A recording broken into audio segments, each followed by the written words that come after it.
ఈ వాక్యం వింటున్న ప్రతి ఒక్కరికి ప్రైజ్ లార్డ్. మన అంశము సోమరి.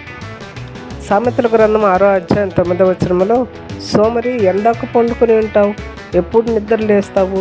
సోమరి, చెమ్మల యొద్దకు వెళ్ళు. నీవు అలా పండుకొని నిద్రిస్తుంటే నీ మీదకు దరిద్రుడు దోపిడి గడుచినట్లు వస్తాడు. ఎంతసేపు నిద్రపోతావు?